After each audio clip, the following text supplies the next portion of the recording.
చిన్నారులు, వాళ్ళ తల్లిదండ్రులు, వాళ్ళ జతలో వాళ్ళ ఉపాధ్యాయులు కూడా ఈ కార్యక్రమం కొరకు చాలా కృషి చేశారు.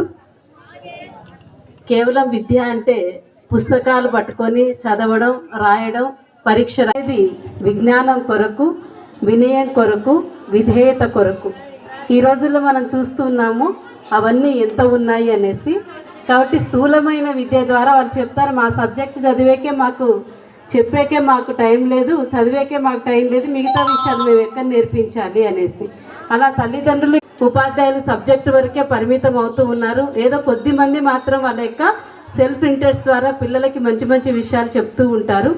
అయితే మంచిని తెలుసుకోవాలన్నా, మంచిని వినాలన్నా, మంచిని నేర్చుకోవాలన్నా ఒక బిల్డింగ్కి పునాది ఎంత అవసరమో మనిషి వ్యక్తిత్వ వికాసానికి, మనిషి మనుగడకు, మనిషి మంచిగా జీవించేదానికి ఆధార